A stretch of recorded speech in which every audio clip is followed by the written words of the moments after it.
Hi, I'm Sandi Genovese and welcome to the Scrapbook Showgram. For this week's project, I was inspired by a post-bound album. However, I decided to replace the posts with brads. And if you look at the scrapbook, here's the scrapbook that I made. But before we get into the making of it, I thought I would show you what I mean when I say I was inspired by a post-bound album. There's lots of scrapbooks out there that have, if you look at the sides, you can kind of see the posts along the edges there. And if I open this up, you can see that the cover is folded and then folded again. This is covering the posts so that you don't see them. So it's got one fold for the album to close and then an extra fold in order to cover over the posts. Then you have your inside pages, whether you use page protectors or you don't. And then you have the back, and the back is made the same way. The back cover is a separate board, and it's got this double fold, one fold that covers the back of the posts and one that allows the book to close shut. I thought, because it's created with separate loose front and back covers, that it might be an easy thing to recreate. So here's the one that I created. However, instead of using posts, I decided that it would be fun to use brads. And then I liked how they looked so much that instead of adding another fold to fold over and cover the brads up, I just have the one single fold that allows you to open and close the book. Then as I go through the pages, this one is themed for a baby, and I've just barely started putting the photos in. Here I've discovered how fun it is when I make a scrapbook to create a bookmark for it. So this is I'll pull this out so you can see, this is a magnet bookmark. Those are magnets inside, and when you clamp it onto the page, listen, it clamps, and no matter what you do, it stays in place because of the magnets. We're going to see how to make that as well. You can see there's lots more pages in here, but I haven't added the photos to them. When I flip all the way to the back, here again is the back cover with just this single fold. Now I'm realizing in hindsight, the backs of the brads is not really it's not very attractive. So maybe this would be the place to add an additional little chunk here and fold over and cover that over. You could always do that if you'd like. In order to make the book, we want to start with the actual construction itself. So I'll bring up the parts and pieces and show you what I did.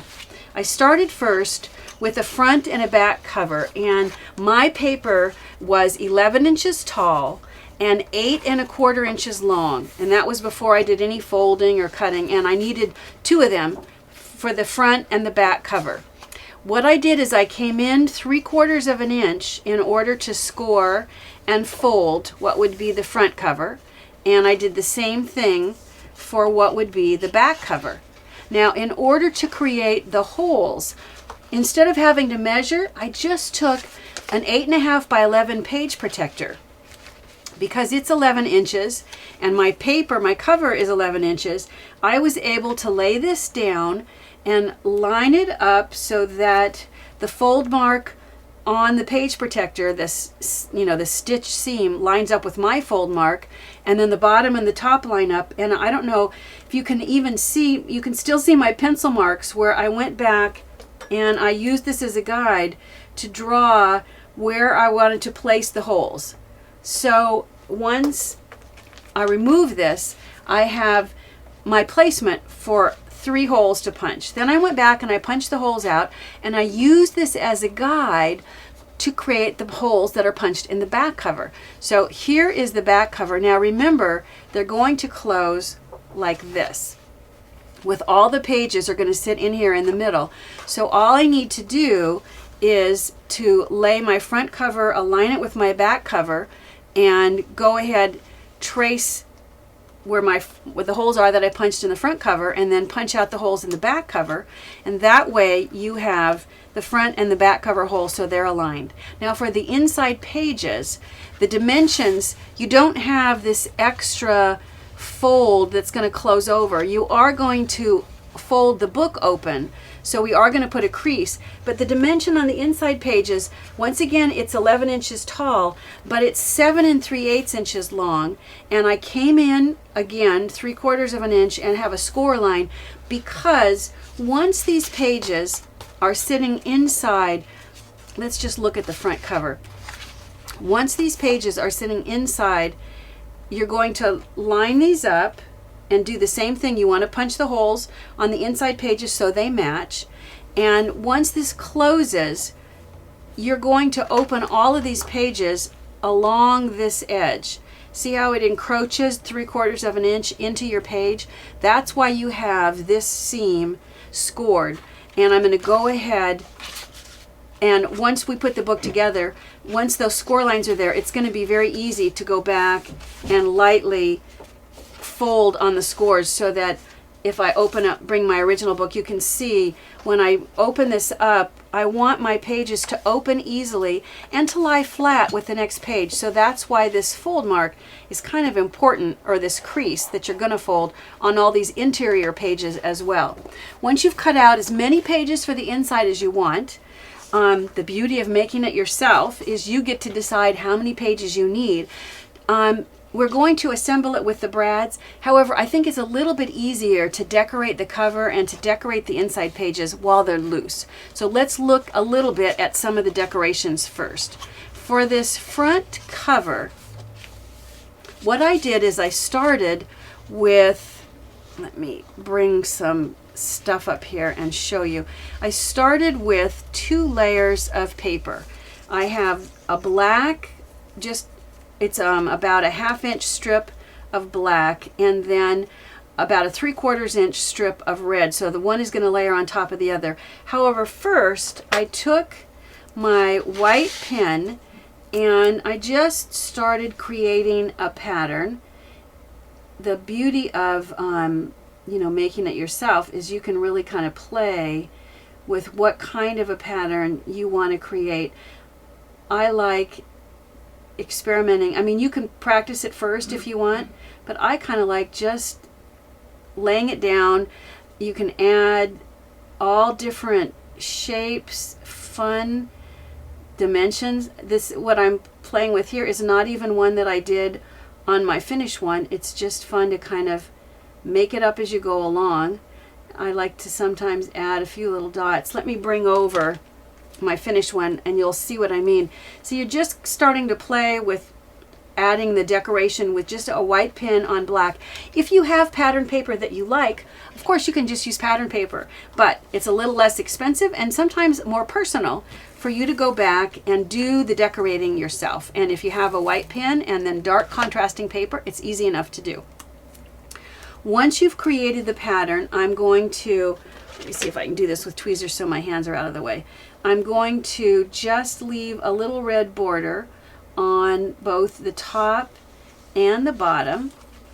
And it looks like I have this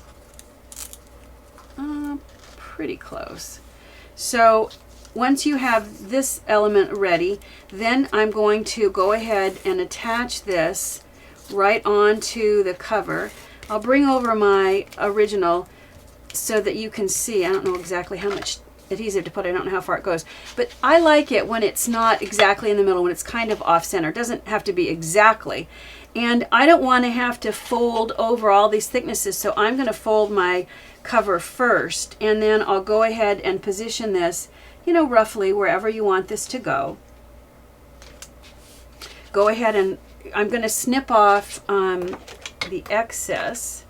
So I'll turn this over so that I can just cut off any place extra that's exposed. And then it's time to look at this center decoration. The way that I created that was simply with a piece of white cardstock, once again to kind of bring out the white that's in the black and white pattern, and I've layered chunks of vellum. I think vellum goes so perfectly with a baby style album that I've used it on the cover and in the inside as well. Now I've run my vellum through a Xyron machine. The trick of vellum and adhesive is that the vellum is transparent, and when you go ahead to place it on the page, you can usually see the adhesive. If you run it through Xyron, the adhesive is uniform, and that's why it doesn't show. There are also vellums adhesives they make especially for vellum, so just make sure that you're set up with one that works on your vellum. And then I'm going to just tear this, and I'm going to start with kind of a wide strip. I like how that torn edge looks. And then I think really the trickiest part of vellum is getting the adhesive backing to separate, getting the two layers to peel apart. I'm going to peel off the backing, and I'll go ahead and place it, I don't know, roughly somewhat in the middle. And if I was smart, I would have done it so that I didn't have to trim both edges. I would have lined one edge up, but I didn't think of that at the time, so oh well. And then I think vellum gets even better when you layer it on top of itself, because you start to get more layers. It deepens the color. So this time I'm going to rip a more narrow strip from the same paper, but the fact that I'm going to layer it on top of itself, it's going to seem as though it's a darker pink. When I peel off the backing and layer this over the top, you start to see that deepness coming out. You don't want to do this on your cover because you don't want this vellum to stick down. So I maybe I'll move this a little out of the way so you can see. Now you go back and you could curl it under. I don't know if it would stay curled under or if it's going to want to lift. So I'll just go ahead and trim off this excess from both sides. I don't know if there really is an up or a down side. At this point, I decided I wanted to add some bling.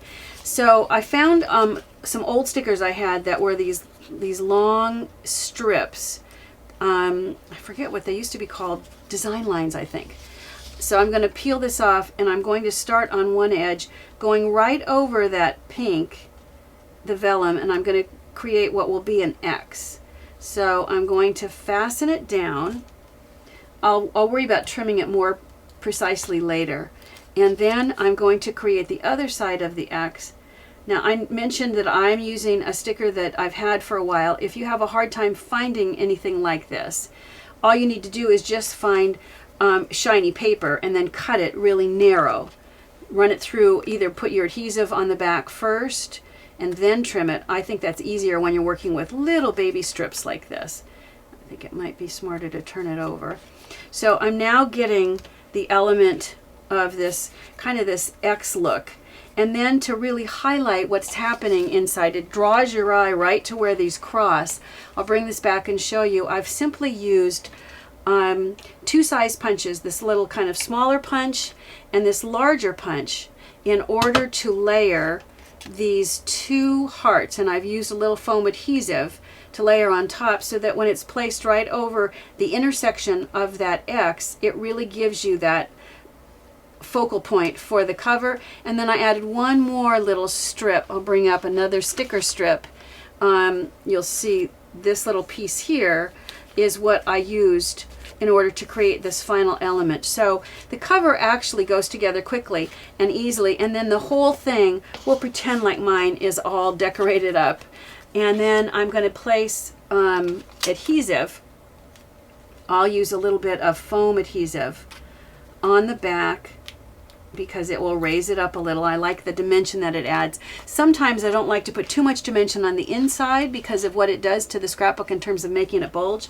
But on the cover, you can really zhuzh it up all you want.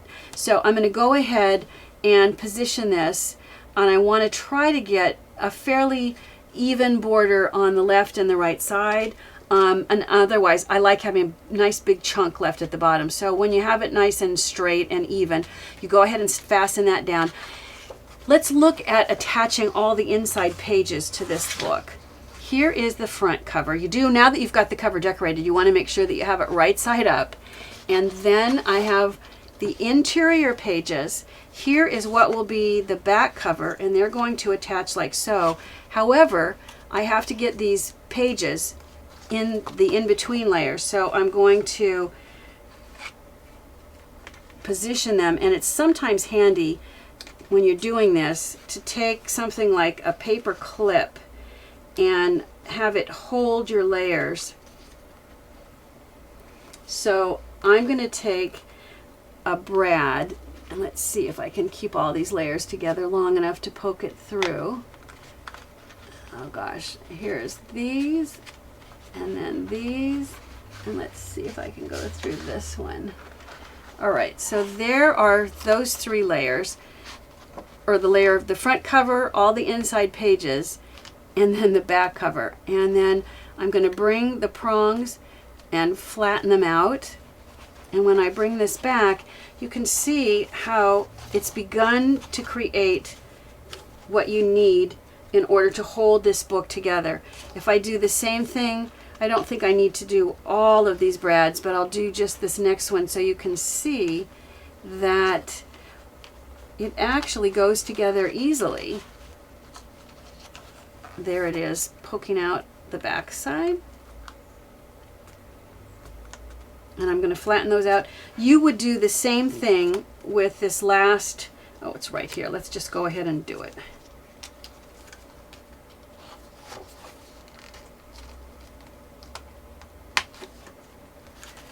So I will then, now before I do these prongs really tight, I do want to turn this back and see, gosh, do I want them positioned so they make a square? Would I rather have them positioned so they kind of make a diamond? I kind of think I want the diamond.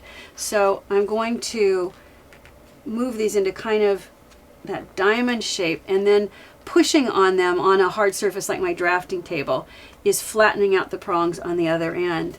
Now, in order to decorate the interior pages, I thought I would just kind of show you what I've done here, because they're all steps that we've done before until we get to the bookmark, which is kind of fun, and I'll show you that. But these layers are just simply done with, once again, this is the same black strip that I've used the white pen. I used more of the paper that I used on the cover to create the band at the top.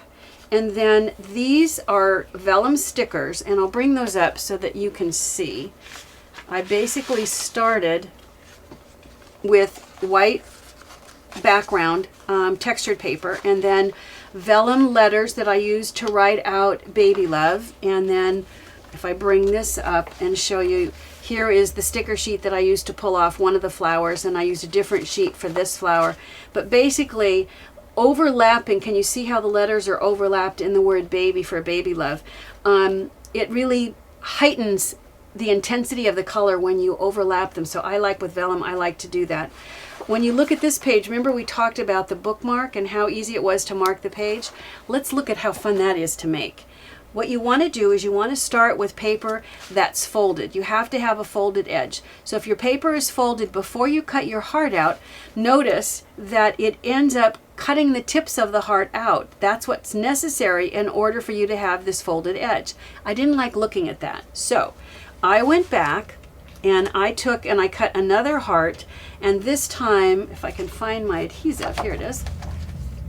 I'm going to place adhesive on the black, and I'm going to place it right over the top of the red one, which will in effect cover up.